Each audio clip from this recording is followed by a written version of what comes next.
আল্লাহ রাসূল ফাতেমার সামনে দাঁড়িয়ে বললেন, ফাতেমা, তোমার বাবা নবী বলে আল্লাহ তোমাকে জান্নাত দিবে এইটা কখনো মনে করবা না। তোমার বাবা বিশ্ব নবী বলে আল্লাহ তোমাকে জান্নাত দিবে এইটা কখনো মনে করবা না। জান্নাতে যদি যাওয়ার চাও ফাতেমা, জান্নাতের আমল করে জান্নাতে যেতে হবে। কে বলতেছে? কথা কয় না। কে বলতেছে? আল্লাহর নবী তার মেয়েকে বলতেছে। ফাতেমা চোখের পানি বের করে বলে, বাবা, এতদিন মনে করতাম আমার বাবা বিশ্ব নবী আল্লাহ আমাকে জান্নাত দিবে। রাসূল বলে, ফাতেমা, এটা কখনো মনে করবা না।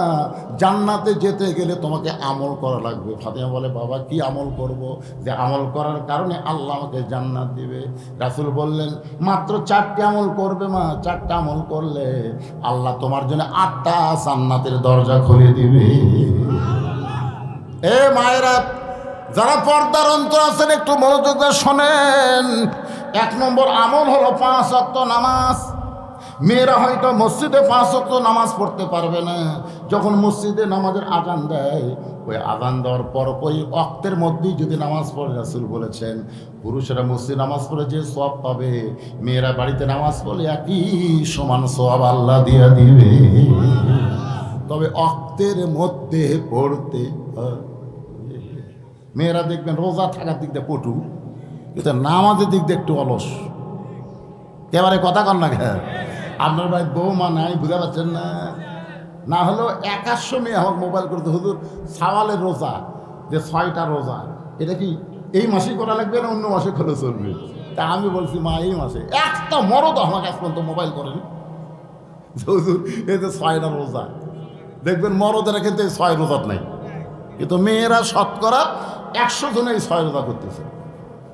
রোজার দিক দিয়ে 1 নম্বর, কিন্তু নামাজের ব্যাপারে মায়েরা শোনেন, 1 নম্বর হলো নামাজ, 2 নম্বর হলো রমজান মাসে রোজা, 3 নম্বর স্বামীর কথা মতো চলা, আর 4 নম্বর হলো সতীত্বের হেফাজত, পর্দা করা। ফাতেমা বললেন, বাবা, এই 4টি আমলের মধ্যে সবচাইতে গুরুত্বপূর্ণ আমল কোনটা? রাসূল বলেন, ফাতেমা, 24 ঘন্টার মধ্যে 5 বার নামাজ পড়লে হবে, 12 মাসের মধ্যে 1 মাস রোজা রাখলে হবে। স্বামী যখন কাছে থাকবে স্বামীর খেদমত করলেও চলবে, কিন্তু সতীর হেফাজত, পর্দা করা, এর কোনো সময় নাই মা, এটা সব সময় করতে হবে। পর্দার কোনো সময় আছে নাকি? বুড়ি হলে দাদির গাঁত বোরকা আছে, লাতির গাঁত নাই। কে দাদি বোরকা পড়ছেন কেন? মরা লাগবে ভাই, বোরকা মরার জন্যে, অথচ নাতির গাঁত নাই। আপনারা বলেন, আপনাদের গ্রামে কেউ যদি 50 বছর আমের গাছের গোড়া বেড়া দেয়, এবারে বেড়া কেন? গরু ছাগল যদি খায়, গরু ছাগল 50 বছর আমের গাছ খাবি? বেড়া যদি দিবার চাও, ওই লকা পাতা বাড়াচ্ছে, ওই গাছত বেড়া দাও। তার মানে বুড়ি মানুষের কোনো বোরকা লাগবে না, মরার পরে 5 কাপড় লাগবে না, কিন্তু যুবতী অবস্থায় বোরকা পর্দার মধ্যে থাকা লাগবে। আজকে দেখেন মরার পরে 5 কাপড়, তারপর খাটনি আবার চাদর দিয়ে ঢাকছে। বাংলার মুসলমান বুঝাইলো, মেয়ে মানুষের পর্দা হলো মরার পরে, মরার পরে পর্দা না। যুবতী অবস্থায় পর্দা মেনেছে ফাতেমা, সবসময় আল্লাহর কাছে দোয়া করছে, আল্লাহ ফাতেমার মৃত্যু তুমি পর্দার মধ্যে দিও। আল্লাহ তাআলা তার দোয়া কবুল করেছে। যেই রাত্রে ফাতেমা দুনিয়া থেকে বিদায় নেবে, স্বামীকে বুকের মধ্যে নিয়ে বুকের মধ্যে মুখ ঢুকায় কান্না শুরু করে দিলেন। আলী বলে, ফাতেমা কান্দার কারণ? বলে, আল্লাহ তাআলা আজকে গভীর রাত্রে আমার মৃত্যু দিবে। এই খবর শোনার সঙ্গে সঙ্গে হয়তো আলী সাপ করে পড়ে যায়। গাছের গোড়া কাটলে গাছটা যেমন পড়ে, তেমনি পড়ে গেলেন হযরত আলী ঘরের মাঝায়।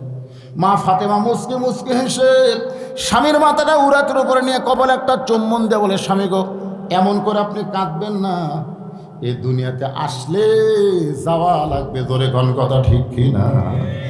আল্লাহ আমার দোয়া কবুল করছে গো, আল্লাহ আমার দোয়া কবুল করছে। কিন্তু আপনার জন্য 3টা দায়িত্ব। 1 নম্বর দায়িত্ব হলো রাতের অন্ধকারে আমাকে দাফন করবেন। রাতের অন্ধকারে মৃত্যুবরণ করবার, দিনের বেলায় কবর দিবেন চলবে না। রাতের অন্ধকারে আমাকে দাফন করবেন। আমার 2 নম্বর চাওয়া হলো আমার লাশটা খাটনিতে তুলবেন না। কারণ হিসাব করে দেখলাম 4 জন মানুষ খাটনি কান্দে নিবে, এমন চারজনও পুরুষ ফাতেমার দুনিয়াতে নাই। মেয়ে মানুষ মারা গেলে সব মানুষকে তার খাটনি কাঁদে দিতে পারবে? এজনজন পারবে? ফাতেমা বলতেছে আমার বাবা যদি দুনিয়াতে থাকতো, মরা মেয়ের লাশের খাটনি বাবা কান্দে নিবার পারত। আমার হাসান হোসেন যদি বড় হইতো, মায়ের লাশের খাটনি কান্দে নিবার পারত। আমি দেখলাম আমার বাবা 6 মাস আগে দুনিয়া থেকে চলে গেছে। হাসান হোসেন এত ছোট, একজনের বয়স হলো 4 বছর, একজনের বয়স হলো 5.5 বছর।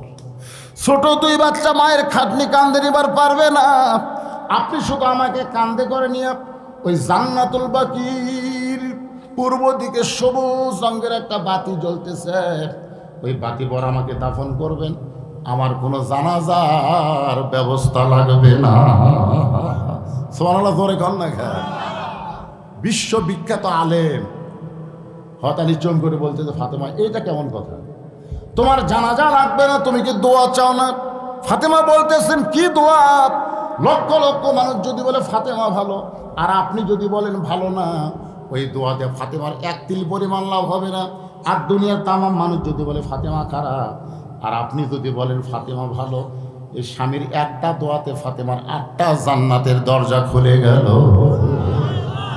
তাহলে বইয়ের দোয়া কার দরকার? কথা কয় না কেন? কার দোয়া? আর আমাদের গুলা তাহলে লব উল্টা কয়, খালি তুমি আমার দেখবার পারো। গোটা হারিয়ে কাছে খুঁজে দেখো, আমার বিরুদ্ধে কেউ নেই। কিন্তু গোটা পাড়ার লোক তো ভালোবাসে। এই মেয়া, এই আপনারা বলেন তো, মেয়ে মানুষের মন জোগান লাগবে কার? পাড়ার লোকের না স্বামীর? কেবল এই ওয়াজকে আপনাকে বিরুদ্ধে হচ্ছে, হোহা করেন না। অধিকাংশ নারীরা নিজের স্বামীর মন জাগায় না, রাস্তার মানুষের মন জোগাবার চায়। কথা ঠিক না? দুনিয়ার সমস্ত ফাতেমা বলতেছে, দুনিয়ার সমস্ত মানুষ যদি বলে ফাতেমা ভালো, আর আপনি যদি বলেন খারাপ, ফাতেমার 1 তিল পরিমাণ লাভ হবে না। আর দুনিয়ার সব মানুষ যদি বলে ফাতেমা খারাপ, আর আপনি যদি বলেন ভালো, স্বামীর একটা কথায় ফাতেমার জন্যে 8টা জান্নাতের দরজা আল্লাহ খুলে দিল। গভীর রাত্রে হযরত আলী ফাতেমাকে দাফন করার পরে আল্লাহর কাছে দোয়া করতেছে, আল্লাহ ফাতেমার পর্দাকে তুমি কবুল করে নাও, ফাতেমার পর্দাকে কবুল করে নাও। এই দোয়া করার সাথে সাথে আলী তাকায় দেখে সামনে কয়েকটা পুরাতন কবর দেখা যায়। এইমাত্র ফাতেমার কবর দিছে, সেই নতুন কবর আর নাই। এতগুলো পুরাতন কবর, তাহলে ফাতেমার কবর গেল কোন জায়গায়? গোটা জান্নাতুল বাকি হযরত আলী দৌড়ায় আর কান্দে, ফাতেমার কবর এখনই কবর দিলাম, সেই নতুন কবর কোথায় রে? কে যেন গায়েব থেকে বলে, আলী ফাতেমা পর্দা নিশি, আমি আল্লাহ জহুরা ডিগ্রি দিয়া ফাতেমার কবরটাকে কিয়ামত পর্যন্ত পর্দা করে দিয়েছি। মায়েরা রে, ও মা, পর্দার অন্তরাল থেকে যারা ওয়াজ শুনতেছেন, আপনাদের একমাত্র আমলকে খুব খেয়াল করবেন। মা যতই নামাজ পড়েন, রোজা করেন, স্বামীর খেদমত করেন, পর্দা যদি না মানেন, একটা আমলও আল্লাহ কবুল করবে না। আপনারা বলেন তো, ওমর ফারুক তার সন্তানকে ভালো বেশি বাসে না কম বাসে? কথা কয় না। তাহলে জল্লাদ আসতে মারতেছে। হ্যাঁ, আজকে প্রকৃত বাবা যারা, ওমর চিন্তা করতেছে দুনিয়ায় মদ খায়া আমার সন্তান যে অপরাধ করেছে, আল্লাহর আইন দৌড়া মাইরা সে অপরাধ থেকে আল্লাহ তাকে মাফ করে দিবে। ধরে কোন কথা ঠিক কিনা? আর জল্লাদ যে হারে মারতেছে, এরকম তো 800টাও মারে, একটা আল্লাহ মাফ করবে। এই জল্লাদের কাছ থেকে চাবুক টাকা এনে নিয়ে নিজেই চাবুক মারা শুরু করলেন। জল্লাদ 2টা মারছে, ওমর ফারুক 3 বলা লাগবে। ওমর ফারুক 2 থেকে গণনা শুরু করলেন। সমস্ত সাহাবীরা বললেন, আমির আল মুমিনিন, জল্লাদ 2টা চাবুক মারছে, আপনি 3 থেকে গণনা শুরু করেন। ওমর ফারুক বললেন, জল্লাদের 2 বাড়ি আমার 1 বাড়ির সমান। সবাই চুম করছে, ওরে বাবা রে, 2 বাড়ি যদি 1 বাড়ির সমান হয়, তাহলে কি বাড়ি? মারতে মারতে 30টা চাবুক যেই মারছে, আবু শামা বেহুশ হয়ে পড়ে গেছে। ওমর ফারুক চেয়ারে বসে বললেন, 1 গিলাস পানি দাও, একটু পানি দরকার। সাহাবেরা দৌড়ে গিয়া 1 গিলাস পানি দেয়। মনে করছে বেহুশ সন্তানকে ওমর ফারুক পানি পান করাবে, সন্তানকে পানি পান না করায় নিজেই পানি পান করলেন। পানি পান করে বললেন, একে দৌড়া মারতে মারতে আমি ক্লান্ত হয়ে গেছি, আর ক্লান্ত অবস্থায় দৌড়া মারলে কার্যকর হবে না, এই জন্য পানি পান করে একটু সতেজ হলাম। সামান্য গিলাসের নিচে পানি ছিল, ওই পানিটা আবু শামার চেহারার মধ্যে ছিটাই দিল। যেই ছিটাই দিয়েছে, আবু শামা হুঁশ ফেরার সঙ্গে সঙ্গে ওমর ফারুক আবার চাবুক মারা শুরু করলেন। 50টা চাবুক মারার সাথে সাথে সাহাবীরা সবাই কান্না দিয়ে বললেন, ইয়া আমিরুল মুমিনিন, আর মারবেন না, আর মারবেন না, আপনার আবু শামা মারা গেছে। মানে আল্লাহর খেয়ালে দৌড়া মারতে গিয়া নিজের সন্তান যে মারা গেছে এদিকে খেয়ালই নেই। খেয়াল করতেছে কার? কথা কন না ভাই, খেয়াল করতেছে কার? আপনাদের খেয়াল কোন দিকে? আল্লাহর দিকে। আল্লাহর দিকে যদি বাংলার মুসলমানের খেয়াল থাকতো তাহলে বাংলার মুসলমান বাতিলের সাথে আপোষ করতো না। আজকে আমরা জীবন বাঁচান ফরজ মনে করছি।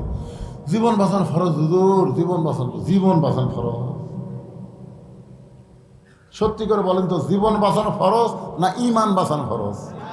তাহলে খেয়াল করতে হবে কার? আসরের নামাজ পড়ে জমির ধান দেখবার গেছে, ধান দেখবার যায় দেখে উপর জমির পানি চলমল করতেছে, নিচে ওর জমির পানি নেই। এত পানি উপর জমি, থামারটা নাই। চারিদিকে থাকে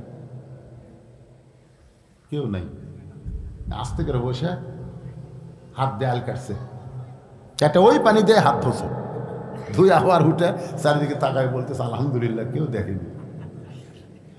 আপনার বলেন তোর খেয়াল কোন দিকে? আজকে আপনাদের খেয়াল কোন দিকে? আমার এলাকার হুজুর বলছে, হুজুর ভালো মতো দোয়া করবেন যদি ইমামতি রক্ষা করবার চান। হুজুরকে দোয়া ভয়ের ঠেলায় দোয়া করতেছে, রব্বানা আতিনা ফিদ দুনিয়া হাসিনা ওয়া ফিল আখিরাতি হাসানা ওয়া কিনা আযাবান নার। মানে ভয়ের ঠেলায় রব্বানা আতিনা ফিদ দুনিয়া হাসিনা, বুঝলে, দুনিয়া হাসিনা আখিরা হাসানা। খেয়াল কোন দিকে? এই কথা কন না কেন? খেয়াল কোন দিকে? কোরআনের মাহফিলে বসেছেন, অন্য খেয়ালে কাম করবেন। হাদিস আছে বিস্তারিত, হুজুরি কলব ব্যতীত করছেন কালো, নামাজ তোর হবে না। তবে কেন গাও জোয়ারি, মানুষকে দেখাও নামাজ পড়ি, ও তোমার সিদ্ধ বীজে সুফসল ফলে না। আজও কেন আল্লাহর নামাজ ধরতে পারলা না? আল্লাহ কয় নামাজের জোরে ফায়েসা কাজ যাবে দূরে। পাক কোরআনে রয়ে আছে ঘোষণা, এখন আকাম কুকাম নামাজ রোজা একসাথে বান্ধিয়া বোঝা, জাহান্নামে দিয়া সরওয়ানা। আজও কেন আল্লাহর নামাজ ধরতে পারলা না? فقد قال الله تعالى في كلامه المجيد والفرقان الحميد। জবান খুলে সকলে পড়েন আউযু বিল্লাহি মিনাশ শাইতানির রাজিম। বিসমিল্লাহির রহমানির রহিম। ইন্নামাল মুমিনুনা আল্লাযীনা ইযা যুকিরাল্লাহু ওয়াজিলাত কুলুবুহুম وَإِذَا تُلِيَتْ عَلَيْهِمْ آيَاتُهُ زَادَتْهُمْ إِيمَانًا وَعَلَى رَبِّهِمْ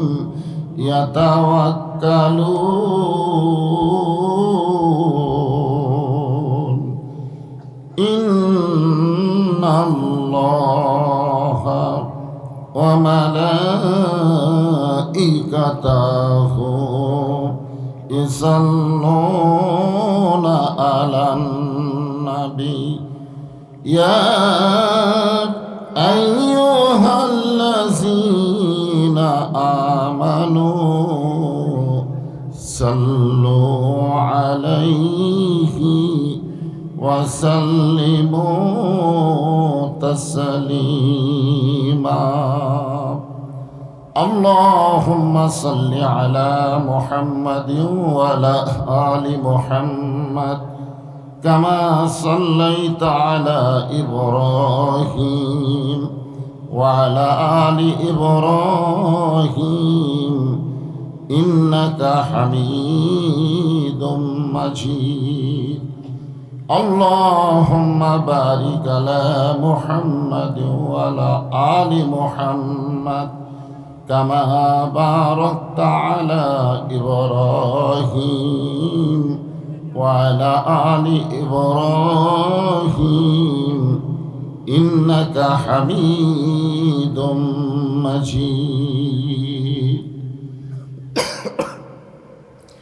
مشرق حب محمد সকলে বলি সাল্লাল্লাহু আলাইহি ওয়াসাল্লাম मतलाए दीवानी माँ मतलाए खुर्शीद इश्कास सीनाए सोचानी माँ बलागल उला बिकमालिही कशाफत दुजा बिजमालिही حسنت جميع كساله صلوا عليه وآله اللهم آمين জান্নাতের বাগান থেকে জান্নাতি মানুষদেরকে নিয়ে আমি গুনাহগার তোমার রহমতের দরজায় দোখানা হাত তুলেছি আল্লাহ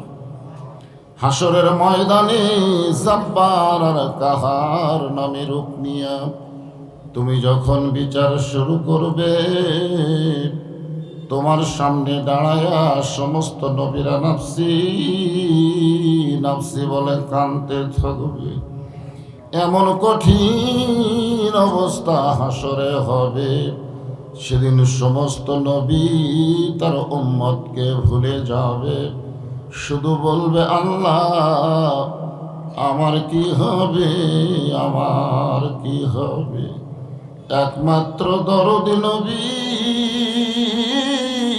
শাফাতের কান্ডারি ইয়া রব্বি হাবলি উম্মতি বলে সেজদায় পড়ে যাবে সেই কঠিন মুসিবতের সময় আজকের এই মাহফিলকে ওসিলা করে আমাদের সবাইকে রাসূলের উম্মতের কাতারে আল্লাহ কবুল করে নিও সুবহান রাব্বিকা রাব্বিল ইজ্জাতি আম্মা ইয়াসিফুন ওয়া সালামুন আলাল মুরসালিন والحمد لله رب العالمين لا إله إلا الله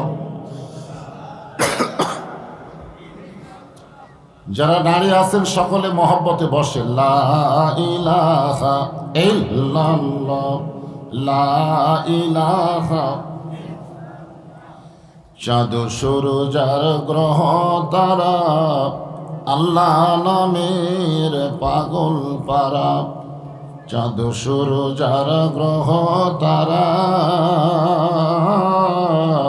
আল্লাহ নামের পাগল পারা আমার আল্লাহ নামের এতই দয়া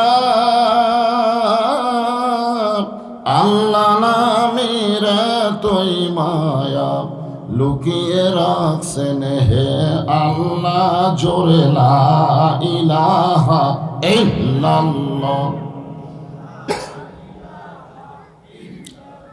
মহব্বতে আল্লাহর জিকির করতে কোনো শরম আছে আছে যে জিকিরটা করতেছেন এই জিকিরের দাম কত দাম জানেন আল্লাহ রাসূল বলেছেন কোনো ব্যক্তি সারা জীবন যদি পাপ করে আর মৃত্যুর সময় এই কলেমার জিকির করতে করতে যদি মারা যায় শুধুমাত্র কলেমার জিকির জবানে থাকার কারণে আল্লাহ তার জীবনের সব গুনাহ মাফ করে দেন আফজালুজ জিকির লা ইলাহা ইল্লাল্লাহ বাবা আদম থেকে আমাদের নবী পর্যন্ত সমস্ত নবীরাই এই জিকির করছেন।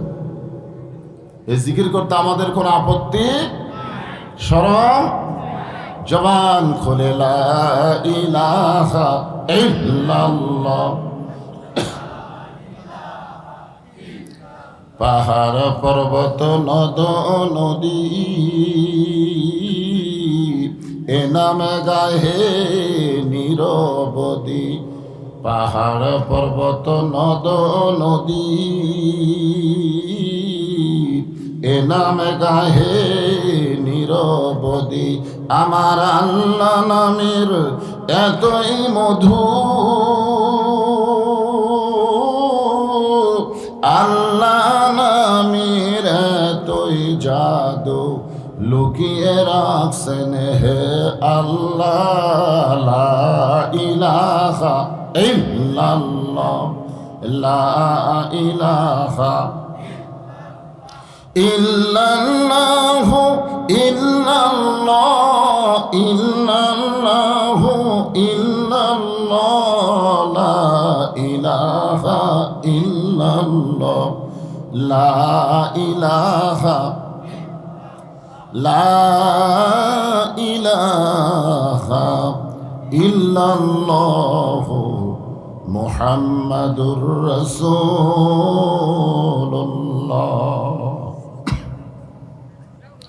দুই একজন বলছেন, বাদ বাকি কর নাই। মুহাম্মদ রাসূলুল্লাহ যখন উচ্চারণ করা হবে, জবান খুলে বলতে কি হবে? সাল্লাল্লাহু আলাইহি ওয়াসাল্লাম। আপনি বসে আছেন হাজিয়াগাছির মাহফিলে, এখানে দরুদ শরীফ পড়লেন, সঙ্গে সঙ্গে একদল ফেরেশতা এই দরুদগুলো রাসূলের রওজা মোবারকে জমা দিয়ে দিল। আমরা সবাই রওজার পাশে যাবার নাও পারতে পারি, ঠিক কিনা বলেন? সবার ভাগ্য কি হবে? কিন্তু আমরা যে দরুদ পড়লাম, এই দরুদগুলো রাসূলের রওজা মোবারকে পৌঁছে দেওয়া হলো।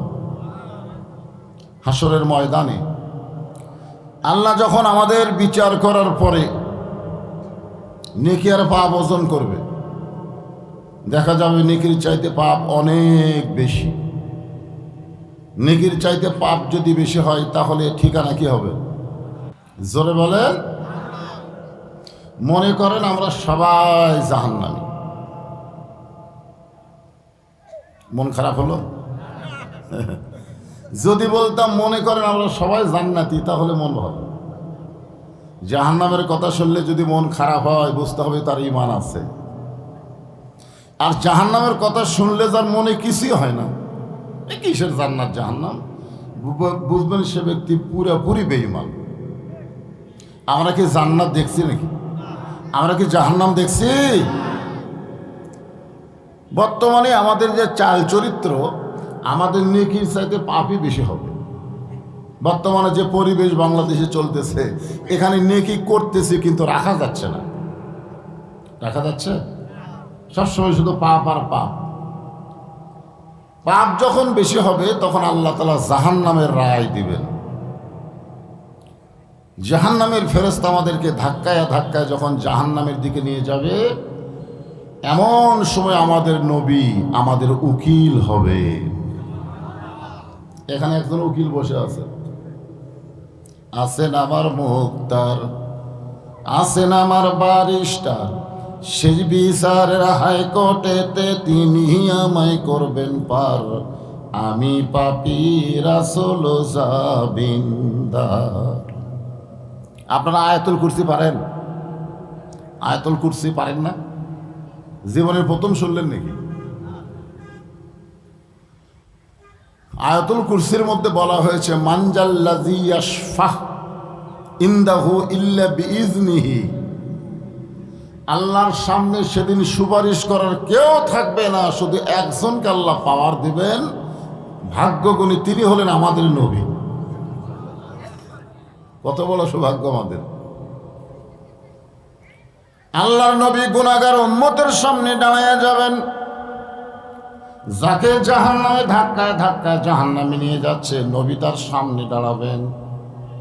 আল্লাহ কোরআনে বলেন, ইয়া আইয়ুহান নাসু তাকু রাব্বাকুম ওয়াখশাউ ইয়াওমান লা ইয়াজজি ওয়ালিদুন আন ওয়ালাদিহি ওয়ালা মাউলুদুন হুয়া জাযিন আন ওয়ালিদিহি শাইয়্যা। সেই কঠিন মুসিবতের সময় সন্তান তার পিতাকে চিনবে না, পিতা তার সন্তানকে চিনবে না, এমনকি সবচাইতে দরদি মা সেও সন্তানের পরিচয় দিবে না। সেই কঠিন হাসরের ময়দানে আমাদের নবী আমাদের সামনে দাঁড়িয়ে যাবেন, সুবহানাল্লাহ বলেন। জাহান্নামের ফেরেশতা বলবেন, আপনি কে গো? যাকে আমরা ধাক্কায় ধাক্কায় জাহান্নামে নিয়ে যাচ্ছি, আপনি তার সামনে দাঁড়ালেন। আল্লাহর নবী ফেরেশতাদের কথায় কোনো উত্তর দিবেন না, কোনোই উত্তর দিবেন না। তখন আল্লাহ জিবরাইলকে বলবেন, যাও জিবরাইল, আমার নবীর কাছে গিয়ে খবর দাও, নেকি আর পাপ ওজন করে নেকির চাইতে পাপ বেশি হয়ে গেছে, এই কারণে আমি আল্লাহ তাকে জাহান্নামে রায় দিয়েছি, তার সামনে দাঁড়ায় কোনো লাভ নাই। ফেরেশতা জিবরাইল এসে হাসরের ময়দানে নবীকে সালাম দিবেন, আসসালামু আলাইকা ইয়া রাসূলুল্লাহ। নবী সালামের উত্তর দিবেন না। ফেরেশতা জিবরাইল আবার সালাম দিবেন, নবী সালামের উত্তর দিবেন না। তৃতীয়বার যখন জিবরাইল সালাম দিতে যাবেন, এমন সময় আল্লাহ নবী বলবেন, জিবরাইল খালি সালাম দাও, শুদ্ধ করে সালাম দিতে পারো না? খালি সালাম দিলে হবে না তো, সালামটারও সাইজ আছে, যেরকম আছে না নাই? কেউ যদি বলে আসসালামু আলাইকুম, বাংলাদেশের অনেক নেতা আছে তারা শুদ্ধ করে সুন্দর করে সালামটাও দিতে পারে না, বিসমিল্লাহির রহমানির রহিমটাও সুন্দর করে বলতে পারে না, এরকম নেতা আছে না নাই? প্রধানমন্ত্রী বলে কোনো ভাষণ দেওয়া লাগবে না, কেন ছক্কা মারলি হলো। শোনেন, সর্বপ্রথম এই সালামটার গুরুত্ব দেওয়া হয়েছে। সালাম, এক সালামই পারে মানুষকে শান্তির দুয়ারে পৌঁছে দিতে। জোরে কোন সুবহানাল্লাহ। ফেরেশতা জিবরাইল বলে, রাসূলুল্লাহ, দুনিয়ার জীবনে আপনাকে 24,000 বার সালাম দিয়েছি, আপনি কোনোদিন সালামের ভুল ধরেন নাই। কতবার দিছে? কোনোদিন সালামের ভুল ধরেন নাই। আর আজকে হাসরের ময়দানে সালামের কি ভুল হলো? আল্লাহ রাসূল বলে, জিবরাইল, সালামের 1 বচন, 2 বচন, বহু বছর আছে। কা হলো 1 বছর, কুমা হলো 2 বচন, আর কুম হলো বহু বছর। তুমি যে বলতেছো আসসালামু আলাইকা ইয়া রাসূলুল্লাহ, শুধু আমাকে লক্ষ্য করে সালাম দিচ্ছ, কিন্তু আমার গুনাহগার উম্মতের খবর কি? যাকে জাহান্নামের ফেরেশতারা ধাক্কায় ধাক্কায় জাহান্নামে নিয়ে যাচ্ছে, তাকে বাদ দিয়ে সালাম দিলা কেন? ফেরেশতা জিবরাইল বলে, হুজুর, এক সালাম দিয়ে কোনো লাভ নেই, কারণ এর রায় হয়ে গেছে জাহান্নাম, একে আর সালাম দিয়ে লাভ আছে? আল্লাহ নবী বলবেন, জিবরাইল, সালাম দেওয়ার সময় তুমি আমার উম্মতকে বাদ দিবার পারো, নেকি পাপ ওজন করার সময় আল্লাহ আমাকে বাদ দিবার পারে। নেকি আর পাপ ওজন করার সময় আল্লাহ আমাকে বাদ দিয়ে আমার উম্মতের নেকি পাপ ওজন করতে পারে। সালাম দেওয়ার সময় তুমি আমার উম্মতকে বাদ দিয়ে আমারে সালাম দিতে পারো, কিন্তু আমি রাসূল কোনোদিন আমার উম্মতকে বাদ দিবার পারি না। সুবহানাল্লাহ। দয়া কেমন! সঙ্গে সঙ্গে আল্লাহ বলবেন, জিবরাইল, আমার দোস্তকে বলো তার উম্মতের ব্যাপারে কি করতে চায়।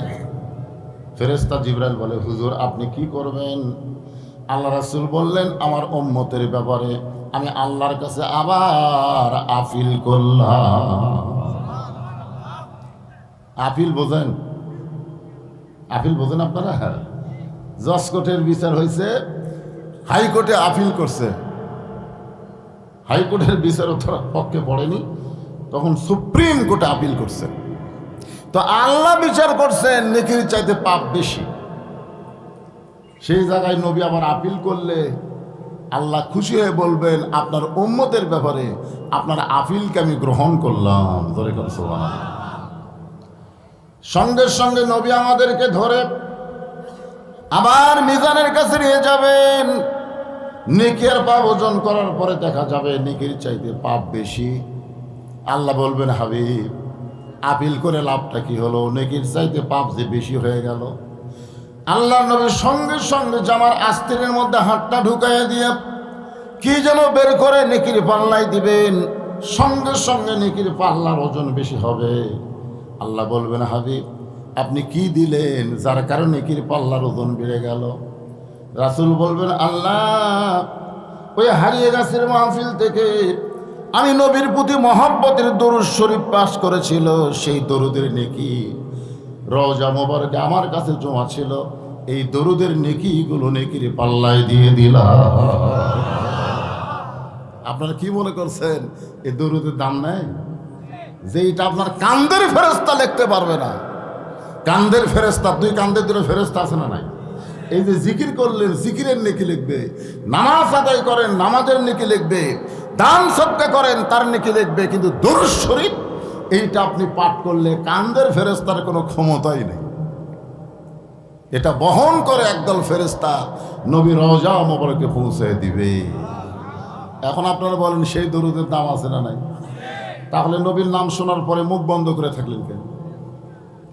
যখনই নবীর নাম শুনবো সঙ্গে সঙ্গে বলবো সাল্লাল্লাহু আলাইহি ওয়াসাল্লাম।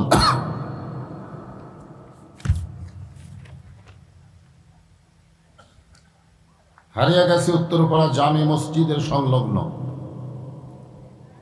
তাফসিরুল কোরআন মাহফিলের সম্মানিত সভাপতি আলহাজ মোহাম্মদ আব্দুর রাজ্জাক দেওয়ান। এই দেওয়ান বংশের লোক খুব কম, সহজে দেখা যায় না, ঠিক না? আজকের এই মাহফিলের সম্মানিত সহ সভাপতিবৃন্দ, সম্মানিত প্রধান অতিথি জনাব আমানুজ্জামান সুমন, আজকের এই মাহফিলের বিশেষ অতিথিবৃন্দ, সকলকেই অন্তরের অন্তঃস্থল থেকে আমি শুভেচ্ছা জ্ঞাপন করছি। সম্মানিত ওলামাই কেরাম, আপনাদের মাঝে মাঝে যে সমস্ত আলেম ওলামা বসে আছেন, মঞ্চে উপবিষ্ট আছেন, মাগরিবের নামাজের পর থেকে রাত্রি 10:30 পর্যন্ত কোরআন হাদিসের আলোকে অত্যন্ত গুরুত্বপূর্ণ আলোচনা করে যেনারা শোনালেন, আলেম ওলামা সহ আজকের মাহফিলের বক্তাগণকে অন্তরের অন্তঃস্থল থেকে আমি শুভেচ্ছা জ্ঞাপন করছি। এই মুহূর্তে আমার সামনে যারা বসে আছেন, আপনারা কে? আসলে প্রত্যেকটা লোকের একটা পরিচয় আছে না? কেউ জিজ্ঞাসা করে আপনার পরিচয় কি, আপনারা কে? এই মুহূর্তে এমন একটা জায়গায় আল্লাহ আপনাদেরকে কবুল করেছে, যে জায়গা হলো জান্নাতের বাগান। কেবলমাত্র জান্নাতি মানুষ যারা জান্নাতের বাগানে বসার সুযোগ পায় তারা। সুবহানাল্লাহ কোন না? আরে আপনি কি মনে করছেন যে আপনার ইচ্ছায় আপনি এখানে বসেছেন? আল্লাহ কোরআন কারিমে বলেন, মা আসাবাকা মিন হাসানাতিন ফামিনাল্লাহ। বান্দা বান্দির দ্বারা যখন কোনো ভালো কাজ হয়, এই কাজ বান্দা বান্দি করে না, বরং আল্লাহ করায়। আপনার বলেন তো, কোরআনের মাহফিলে বসা ভালো কাজ না খারাপ কাজ? তাহলে এই কাজ কে করালো? যে আল্লাহ দয়া করে রহম করে আজকের এই জান্নাতের বাগানে আমার সামনে যিনাদেরকে কবুল করেছেন, আমি আমার অন্তরের অন্তঃস্থল থেকে আপনাদের সবাইকে শুভেচ্ছা জ্ঞাপন করছি। সম্মানিত মা বোনেরা, পর্দার অন্তরালে বসে বসে যিনার আলোচনা শুনতেছেন, আমি তাদেরকেও শ্রদ্ধা জ্ঞাপন করি। এই মুহূর্তে জানতে চাচ্ছি আপনারা কেমন আছেন? খুব তাপদাহ, তীব্র গরম চলতেছে। অনেক দিন হলে বৃষ্টি হয় নাই। গোটা বাংলাদেশের অনেক জায়গায় বৃষ্টির জন্য নামাজ পড়া হচ্ছে। এখানেও ঘোষণা শুনলেন আগামীকাল সকাল 10টায় নামাজ পড়া হবে। বৃষ্টি চাইতে হবে কার কাছে? এই বৃষ্টি নিয়ে একটা হাদিস আছে। একবার মুসা আলাইহিস সালামের সময় বৃষ্টি হচ্ছিল না, বহুদিন ধরে বৃষ্টি নাই। হাজার হাজার মানুষ মুসা আলাইহিস সালামের কাছে এসে কান্নাকাটি করলো যে আপনি তো সরাসরি আল্লাহর সঙ্গে কথা বলতে পারেন, আল্লাহরে কর না কেন? বৃষ্টি বন্ধ করে দিল। হাজার হাজার মানুষকে সামনে নিয়ে মুসা আলাইহিস সালাম বলেন, আল্লাহ, তোমার বান্দারা পাপী হতে পারে, কিন্তু তোমার দয়ার তো শেষ নাই। তুমি ইচ্ছা করলে বৃষ্টি দিবার পারো, বৃষ্টি বন্ধ রাখছো কেন? আল্লাহ পাক মুসা আলাইহিস সালামকে বললেন যে বৃষ্টি এখনই দেওয়া হবে, কিন্তু এই সমস্ত মানুষের মধ্যে একটা পাপী লোক বসে আছে, জিনা করছে, মদ পান করছে, মানুষ খুন করছে। দুনিয়ার এমন কোনো পাপ নাই এই পাপ লোকটা করেনি। এই পাপী লোক যতক্ষণ এই মাহফিলে থাকবে ততক্ষণ আল্লাহর বৃষ্টি হবে না। ওরে মাহফিল থেকে তাড়িয়ে দাও, বের করে দাও, তাহলেই বৃষ্টি আমি আল্লাহ দিব। মুসা আলাইহিস সালাম তো চিৎকার করে বললেন যে হাজার হাজার মানুষের মধ্যে পাপীকে, সেই লোকটা মাহফিল থেকে চলে যাও, আল্লাহ বৃষ্টি দিবে। যে পাপী সে বুঝতে পারছে যে আমি পাপী, কিন্তু আমি যদি এখন উঠে যাই তাহলে তো জনগণ বুঝতে পারবে এই পাপী লোক। লোকটা চোখের পানি নিয়ে বলে, মাবুদ, আজকে 60 বছর ধরে তুমি আমার পাপকে গোপন করলে। তোমার এক নাম হলো সাত্তার, তুমি গোপনকারী। আমি যে পাপী এইটা এখনো পর্যন্ত তুমি প্রকাশ করো নাই। আজকে তোমার আসমানের বৃষ্টি দেওয়ার কারণে আমি পাপীকে তুমি মাহফিল ত্যাগ করে যেতে বলছো। হাজার হাজার মানুষের সামনে যদি আমি উঠে যাই, আল্লাহ, আমি যতই গুনাহগার হই না কেন, আমি তো তোমার বান্দা। আল্লাহ, তুমি কি আমারে মাফ করবা না? চোখের পানি নিয়ে বলতেছি, সেই পাপগুলো আমি জীবনে করেছি, এই মুহূর্ত থেকে আর পাপ করব না। সঙ্গে সঙ্গে বৃষ্টি শুরু হয়ে গেল। বৃষ্টি শুরু হয়ে গেল। মুসা আলাইহিস সালাম বললেন, আল্লাহ, কেউ তো উঠলো না, তারপরে বৃষ্টি দিলে কেন? বলে, যার জন্য বৃষ্টি বন্ধ ছিল তার কারণেই বৃষ্টি দেওয়া হলো। আজকে আমাদের বাংলাদেশে যে যুবকেরা কোরআনের মাহফিল করেছে, শুধু কোরআনের মাহফিল করলেই তাদের দায়িত্ব শেষ হয়ে যায় না। তাদের এমন কিছু আমল আছে বাধ্যগত, যেটা করাই লাগবে। জোরে কোন কথা ঠিক কিনা? আমরা পাপী। আল্লাহর নাম হলো সাত্তার। সাত্তার মানে কি? গোপনকারী। আমি কত পাপ করছি, আমার পাপের কথা যদি আল্লাহ আপনাদের কাছে প্রকাশ করে দিতেন, টেজে দেশে ওয়াজ করা তো দূরের কথা, জুতে খাওয়া লাগতো। কিন্তু আমি বক্তা, আমার পাপ আপনাদের কাছে আল্লাহ গোপন করছেন। আপনারা যারা এখানে বসে আছেন, আপনারা অনেক পাপী লোক আছেন, আপনাদের পাপের কথা আল্লাহ বক্তার কাছে গোপন করছে। তার মানে কি? আল্লাহকে সুযোগ দিয়ে দিছে। সালাতুল ইস্তেখারা শুধু আল্লাহর কাছে পানি চাওয়া না, সমস্ত রিজিকের মালিককে। জোরে বলেন, সবই আল্লাহ দিবে। আমা মিন দাব্বাতিন ফিল আরদি ইল্লা আলাল্লাহি রিজকুহা। পৃথিবীতে এমন কোনো বিচরণশীল প্রাণী নাই যার রিজিকের ব্যবস্থা আল্লাহ করেনি। আমাদেরকে আল্লাহ রিজিক দিবে কি দিবে না? বৃষ্টি দিবে কি দিবে না? অবশ্যই দিবে। তবে আমাদের দায়িত্ব হলো আল্লাহর কাছে চাওয়া। আমরা আল্লাহর কাছে চাবো। তো এই কঠিন অবস্থায়, কঠিন গরমের ভিতরে আমি জানতে চেয়েছি আপনারা সকলে কেমন আছেন? জি আলহামদুলিল্লাহ রব্বিল আলামিন। যে আল্লাহ শারীরিক সুস্থতা দান করে মানসিক প্রশান্তি লাভের জন্যে আজকের এই জান্নাতের বাগানে কবুল করলেন, আমরা সে আল্লাহর উপর খুশি না বেজার? তাহলে সমস্যারে সকলে বলবো, রব্বানা লাকাল হামদ হামদান কাসীরান তাইয়িবান মুবারাকান ফি। আমরা প্রশংসা করলাম কার? আপনাদের মাঝে একজন বললেন, হুজুর আপনি কেমন আছেন? এটা হলো সৌজন্যবোধ, এটা বলতে হবে। খালি শ্রোতারা ভালো থাকলে হবে না, বক্তাদেরকেও ভালো থাকা লাগবে। যেরকম ঠিক কিনা? হ্যাঁ। তা আলহামদুলিল্লাহ, আমরা আল্লাহর দরবারে প্রশংসা সবসময় এই কারণে বেশি বেশি করব যে আল্লাহ আমাদেরকে মুসলমানের ঘরে মুসলমান হিসাবে কবুল করেছেন। খুশি না বেজার? কিন্তু মুসলমানের ঘরে থাকার পরেও আমরা অনেক সময় মনে হয় বেজার। অনেক সময় কি বেজার হন নাকি আপনারা? পৃথিবীতে যত ধর্মই থাক, কোনোটাই ধর্ম না, কোনোটাই ধর্ম নয়। এ কথা কার? আল্লাহ। জোরে বলেন কার? ওয়া মান ইয়াবতাগি গায়রাল ইসলাম দীনান ফালাই ইউকবালা মিনহু। ইসলাম ছাড়া অন্য কোনো ধর্ম কেউ যদি গ্রহণ করে আল্লাহ বলেছেন সেটা কবুল করা হবে না। আয়াত দিয়ে আল্লাহ বুঝাই দিলেন পৃথিবীতে যতই ধর্ম থাক একটাই ধর্ম, তার নাম কি? আর সেই ইসলামের মধ্যে আমরা মুসলমান, খুশি না বেজার? মাশাআল্লাহ। আল্লাহর প্রশংসা করার কারণ হলো আল্লাহ আমাদেরকে বিশ্বনবীর উম্মত হিসাবে কবুল করেছেন। হেদায়েত স্বরূপ আল্লাহ তাআলা আমাদেরকে কোরআন শরীফ দান করেছে। খুশি না বেজার? যে কোরআনে তাফসীর শুনবেন সে কোরআনের কথা শুনে বেজার হলেন? শুধু কোরআন শোনার জন্যে আল্লাহ দুনিয়াতে প্রেরণ করে নাই, এই কোরআনকে গ্রহণ করার জন্য আল্লাহ তাআলা আমাদেরকে দিয়েছেন। আল্লাহ কোরআনে বলেছেন সামিনা, শুনতে হবে, পাতানা, গ্রহণ করার নিয়তে।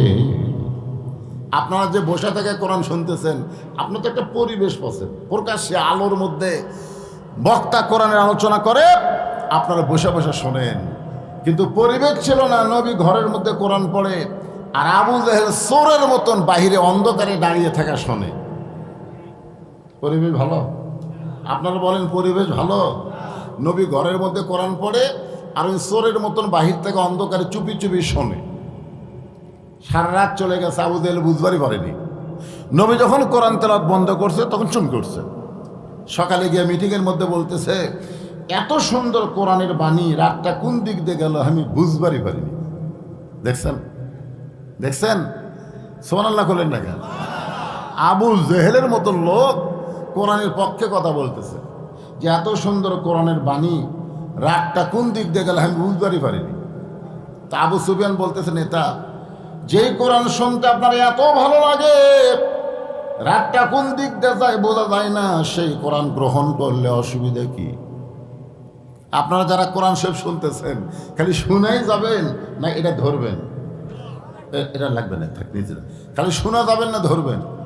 এই যুবক, এই যারা কোরআনের মাহফিল করতেছ তোমরা খালি কোরআন শরীফ শুনবা না ধরবা? বাংলাদেশের এটাই হলো সমস্যা, খালি শোনা উল্লাহ শোনা যাবে, আল্লাহর কোরআনকে ধরবে না। কোরআনকে ধরতে গেলেও একটা নিয়ম আছে। নিয়ম কি কন্ত? লা ইয়ামাসসুহু ইল্লাল মুতাহহারুন। ততক্ষণ পর্যন্ত তোমরা কোরআন স্পর্শ করতে পারবা না যতক্ষণ পবিত্র না হবা। যেই কোরআন ধরতে গেলে পবিত্র হতে হয় সেই কোরআনের ক্ষমতা আছে না নাই? যারা কোরআন আছে না নাই? আর আমাদের বাংলাদেশে কোরআনের কোনো ক্ষমতা নেই। কোরআনের কিছু ফজিলতপূর্ণ কথা আমরা শুনতে চাই, একটু মনোযোগ দিয়ে শুনবেন। আবু জেহেল বলতেছে, আবু সুফিয়ান, কোরআন শুনতে আর কোরআন গ্রহণ করতে তফাৎ আছে।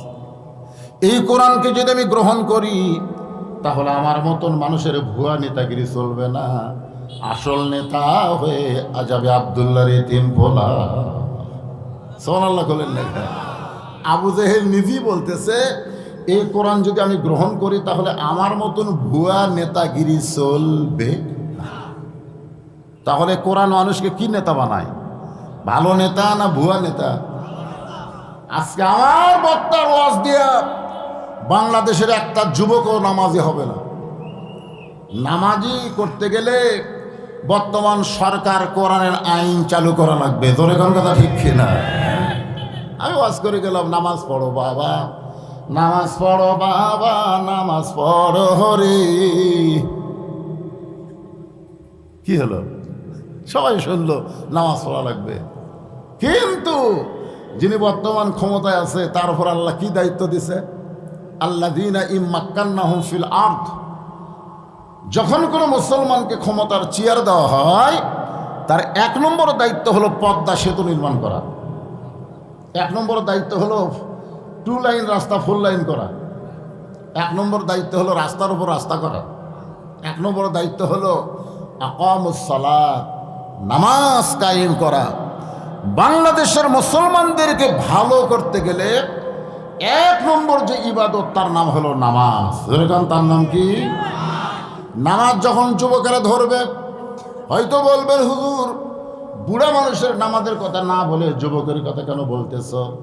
রাসূল বললেন 7 বছর থেকে নামাজের তালিম দিবা, 10 বছর থেকে জোর করে তাকে নামাজ ধরাবা। নামাজ হলো সরকারি চাকরির মতন। সরকারি চাকরি যেমন সব বয়সে পাওয়া যায় না, নামাজটাও সব বয়সে ধরলে হবে না। 10 বছর থেকে ধরতে হবে। যৌবনে যারা নামাজ পড়তে পারবে, এই যৌবনটা তার সোনার যৌবন হবে। কারণ আল্লাহ কোরআনে বলেছেন, ইন্নাস সালাতা তানহা আনিল ফাহশাই ওয়াল মুনকার। একমাত্র নামাজই পারে মানুষকে যাবতীয় খারাপি থেকে বাঁচায় দিতে। এক নামাজ আর আল্লাহর আইন। এই যে সভাপতি সাহেব যে বললেন না, যে সব যুবক না, কিছু কিছু যুবক নিশাগ্রস্ত। যেরকম কি গ্রস্ত, এ কথা বল না। আপনি বর্তমান সরকারের কর্মসূচির মধ্যে দেখবেন, এই যে নেতারা বসে আছে, তাদের কাছে শুনবেন, নেতাদের ভাষণ দিতে গিয়ে 2টা জিনিস কন্টিনিউ শুনতেই পাই। তার মধ্যে একটা জিনিস হলো বাল্য বিয়া বন্ধ করো। কোন বিয়া? বাল্য বিয়া বন্ধ করো। বাল্য প্রেম বন্ধ করার কথা কেউ কয়, বাল্য বিয়া। আপনারা বলেন প্রেম জিনিসটা হালাল না হারাম? আর বিয়া, বিয়া যখনই করুক বিয়াটা হালাল। কিন্তু আজকে হালাল বন্ধ করার জন্যে অনেকে বলে বাল্য বিয়া বন্ধ করো। আর একটা হলো মাদক মুক্ত সমাজ গড়ো। মাদক মুক্ত সমাজ গড়বার গেলে নেতার ভাষণে হবে না, হবে। মাদক মুক্ত সমাজ গঠন করতে গেলে আল্লাহর কোরআনের আইন আছে না নাই? এজরকান আছে না নাই? সভাপতির কথা অনুযায়ী তিনি আমাকে আগে ঘরের মধ্যে বলেছেন, হুজুর হেদায়েতের কিছু কথা বলবেন। আসলে বক্তাদের হাতে হেদায়েত নাই, হেদায়েতের মালিক হলো আমার আল্লাহ। আল্লাহ রাসূল এক সময় বলছিল, আল্লাহ 13 বছর ধরে মক্কায় কলেমার দাওয়াত দিলাম, মাত্র 300 জন মানুষ মুসলমান হলো। যে কয়টা হয় তাদেরকে আবার নির্যাতন করে মারে। এইভাবে কলেমার দাওয়াত দিয়ে কবে মানুষ হেদায়েত পাবে? আল্লাহ বললেন, আপনার কাম হলো দাওয়াত দেওয়া, আর আমার কাম হলো হেদায়েত দেওয়া। আপনার অত টেনশন করা লাগবে না, জায়গা মতো মার হবে। জোরে কোন কথা ঠিক কিনা? হ্যাঁ। তা আসলে বক্তারা কি হেদায়েত দিতে পারবে? হেদায়েতের মালিককে। সেটা কার মধ্যে আপনারা চাবেন? নামাজের মাধ্যমে। আপনারা বলেন না, ইহদিনাস সিরাতাল মুস্তাকিম। নামাজ যদি আপনারা ধরেন, এই নামাজের মধ্যে সূরা ফাতিহা যখন পড়বেন, এই সূরা ফাতিহার মধ্যে সব কিছু আল্লাহ আমাদেরকে জানিয়ে দিয়েছে। এই জন্য সূরা ফাতিহাকে বলা হয় উম্মুল কোরআন। এই কোরআনের জননী। জোরে করে সুবহানাল্লাহ। তাই সভাপতির কথা অনুযায়ী 10টা মিনিট আমি একটা মাদক মুক্ত সমাজের উপর একটু কথা বলি। কারণ আমাদের যুবকগুলো যদি নিশামুক্ত হয়, নিশা বোঝা যায় না, এখন বহু নিশা। খালি মদ খাওয়া একটা নিশা না, 4G মোবাইল নিয়ে রাস্তার পাগলার মতন ঘোরাও একটা নিশা। ধরে কোন কথা ঠিক ছিল। ফেসবুক চালানো একটা নিশা। সবাই ঘুম পাড়ি, আর চোখত ঘুম নেই, সারা রাত খালি লোক দেয় এরকম এরকম করতেছে। অনেকে আবার ফ্রি ফায়ার পাবজি গেম খেলে, ওটাও কিন্তু একটা নিশা। ধরে কোন কথা ঠিক ছিল। এই মাইকের সাউন্ড এরকম নষ্ট করে দিও না বাবা, যেরকম ছিল ওটাই ভালো। এই এখনকার যুগে এটা চলে, তাই টানা টানি লাগবে, ওল্ড মডেল আর চলে। সাউন্ড চঞ্চন করা যাবে না, সাউন্ড আসতে হোক। আপনার কি আমার কথা বুঝতে সমস্যা হচ্ছে? হ্যাঁ, কিন্তু চঞ্চন করলে আর কেউ বুঝবার পারবে না। আমরা পানির জন্য দোয়া করবো। সবাই ইস্তেগফার পড়েন। আস্তাগফিরুল্লাহাল্লাযী লা ইলাহা ইল্লা হুয়াল হাইয়ুল কাইয়্যুম ওয়া আতুবু ইলাইহি লা হাওলা ওয়া লা কুওয়াতা ইল্লা বিল্লাহিল আলিয়্যিল আযীম। আল্লাহুম্মা সাল্লি আলা মুহাম্মাদ, আল্লাহুম্মা বারিক আলা মুহাম্মাদ। আচ্ছা, যুব সমাজের প্রতি বছর তারা কোরআনের মাহফিল করবে। কেউ যদি সদস্য হন, এখানে আদায় নাই, সদস্য হন তাহলে হতে পারবেন। সদস্য নিয়ম কি?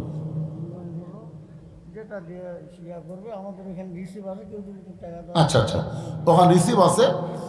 বছরে মনে হয় 1000 না 500, 1000 আপনি একটা সদস্য হবেন। বছরে একবার দিবেন, সদস্য হবেন।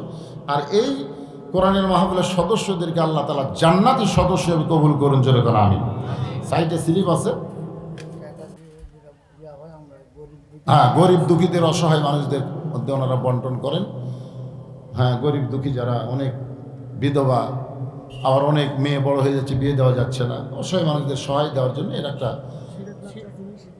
হ্যাঁ, ঈদের দিন লাচ্চা, সেমাই, চিনি এবং শীতের কাপড় চোপড়, কম্বল এই যুব সমাজ থেকে বিতরণ করা হয়। মানবতার মহান কাজ তারা করতেছে, এই জন্য তাদের দোয়া করা দরকার এবং তাদের সামিল হওয়ার জন্য সদস্য হওয়া দরকার। কি বলেন? কথা বলেন। হ্যাঁ, হবেন আপনারা সবাই ইনশাল্লাহ। 500 টাকা কমপক্ষে 1000 টাকা দিবেন।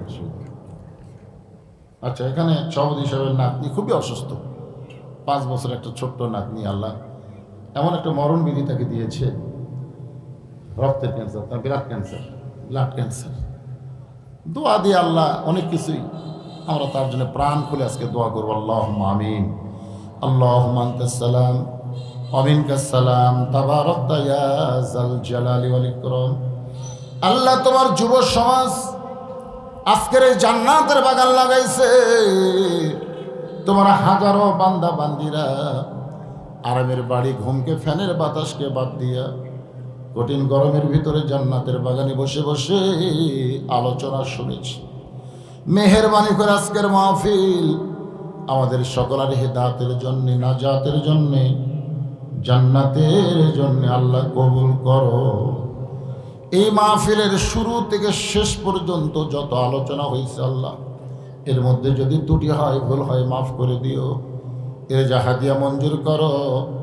সোনার মদিনায় নবী পাকের রওজা মোবারকে কবুল করে নাও। তামাম আম্বিয়ায়ে কেরাম, আসহাবে কেরাম, তাবিনী কেরাম, তাবিনী কেরাম, তামাম পৃথিবীর মাটির নিচে যত মুমিন মুমিনা শুয়ে আছে আল্লাহ, সকলের ওয়াফরে হাদিয়া কবুল করো। আমরা যারা হাত তুলেছি আল্লাহ, আমাদের জনম দুঃখনী মা যাদের কবরে গেছে, ছোট্ট একটা শব্দ হলো মা, যাদের মা নাই তারাই বুঝতেছে। এই দরদের মা যাদের কবরে গেছে আল্লাহ, মেহেরবানি করে মায়ের কবর জান্নাতের টুকরা বানাও। বাবার বাড়িঘর সবই আছে, আমাদেরকে এতিম করে দিয়া যেই বাবা এতিম হয়ে কবরে শুয়ে আছে আল্লাহ, মেহেরবানি করে বাবার কবরকে জান্নাতের টুকরা বানিয়ে দাও। আমাদের দাদা দাদি, নানা নানি, আত্মীয় স্বজন, শ্বশুর শাশুড়ি যাদের কবর গেছে আল্লাহ, কবরবাসীদের মাফ করে দাও আল্লাহ। এই মাহফিল করতে গিয়া যারা শারীরিক সাহায্য করেছে, বুদ্ধি দিয়ে, অর্থ দিয়া আল্লাহ, চারিদিক দিয়ে সহযোগিতা করে যুবকদের মাহফিল করার ব্যাপারে উৎসাহ দিয়েছে আল্লাহ, তাদের সকলকে জান্নাতি মানুষ হিসেবে কবুল করে আল্লাহ। এই মাহফিলের সভাপতি, সহসভাপতি, সেক্রেটারি, কেশিয়ার আল্লাহ, যারা সদস্য তাদের সকলকে জান্নাতি কবুল করে নেয়। আজকের মাহফিলের সম্মানিত সভাপতিকে আল্লাহ তুমি কবুল করো আল্লাহ। তার এক মাসুম বাচ্চার নাতনি আল্লাহ, 5 বছরের ছোট বাচ্চা আল্লাহ গো, কঠিন রোগ তুমি তাকে দিয়েছ আল্লাহ। আল্লাহ ইয়া শাফি আল আমরাজ, তোমার কাছে বলি মাবুদ, ওই ছোট বাচ্চাকে তুমি পুরোপুরি সুস্থতা দান করে দাও আল্লাহ। আজকের মাহফিলের প্রধান অতিথি কবুল করো, বিশেষ অতিথিদের আল্লাহ তুমি কবুল করো। অনেক মুরব্বী, হাজির সাহেব, আলেম সাহেব, ইমাম সাহেব, মুয়াজ্জিন সাহেব, যুবক কচিকাচ্চা, পর্দার অন্তরালের মা বোনের আল্লাহ, সকলকে কবুল করো। ফিলিস্তিন মুসলমানকে আল্লাহ হেফাজত করো আল্লাহ। আসমানের বালা আসমানি নিয়ে, জমিনের বালা জমিনে ডাবায় দাও আল্লাহ। তোমার আসমান থেকে রহমতের বৃষ্টি বর্ষণ করো আল্লাহ। আল্লাহ আল্লাহ তুমি রহম করো আল্লাহ। ফিলিস্তিন মুসলমানকে হেফাজত করো। জীবন দিয়েছে, শহীদের মর্যাদা দাও, আহত অবস্থায় সুস্থ করে দাও। ইহুদি ইসরায়েলের হাত থেকে বাইতুল মুকাদ্দাস আল্লাহ মুসলমানকে তুমি দিয়ে দাও আল্লাহ। পৃথিবীর যেখানে মুসলমান কষ্টে আছে আল্লাহ মুসলমানকে হেফাজত আল্লাহ। আল্লাহ হারিয়ে গেছে গ্রামের উপরে রহমত বরকতের দরজা খুলে দাও আল্লাহ। ফিলিস্তিন মুসলমানকে তুমি আসমানি থেকে খাবার দিয়ে দাও, রহমত বরকত দাও। কত কষ্ট করতেছে আল্লাহ, মানবতার জীবন তুমি সবই দেখতেছো আল্লাহ। তুমি কোরআনে বলেছো মা মিন দাব্বাতিন ফিল আরদি ইল্লা আলাল্লাহি রিজকুহা, পৃথিবীর এমন কোনো বিচরণশীল প্রাণী নাই যারা রিজিকের ব্যবস্থা তুমি করোনি আল্লাহ। আল্লাহ মুসলমানের প্রতি তুমি খাস রহমত করো আল্লাহ। সুবহানা রাব্বিকা রাব্বিল ইজ্জাতি আম্মা ইয়াসিফুন ওয়া সালামুন আলাল মুরসালিন আলহামদুলিল্লাহি রাব্বিল আলামিন। জাল আখিরাতি কালিমাতুন ইনদাল মাউতি। সবাই পড়েন লা ইলাহা ইল্লাল্লাহু মুহাম্মাদুর রাসূলুল্লাহ সাল্লাল্লাহু আলাইহি ওয়াসাল্লাম। আসসালামু আলাইকুম ওয়া রাহমাতুল্লাহি ওয়া বারাকাতুহু।